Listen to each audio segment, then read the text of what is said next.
দেখুন গাছের ফুল দিয়ে কি সুন্দর ঠাকুর সাজিয়েছি।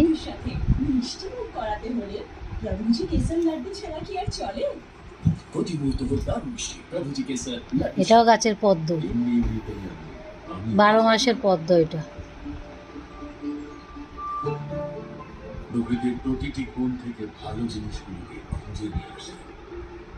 সব আমার গাছের ফুল, সাদা জবা, রাজটগর, গন্ধরাজ, এই যে গন্ধরাজ, নীলকণ্ঠ ফুল, গাছের বেল পাতা সব দিয়ে ঠাকুর সাজিয়েছি। বাবা লোকনাথকে সাদা জবা দিয়ে পুরো ভরিয়ে দিয়েছি। কেমন লাগছে কমেন্ট করে বলবে বন্ধুরা। আরও ফুল রয়েছে, যে এগুলো আমি সব আমার এখন গোপালকে দেবো। দেখুন প্রত্যেক দিন আমার ঠাকুর এত এত করে গাছে ফুল ফোটে। আপনারা কমেন্ট করে বলবেন কেমন।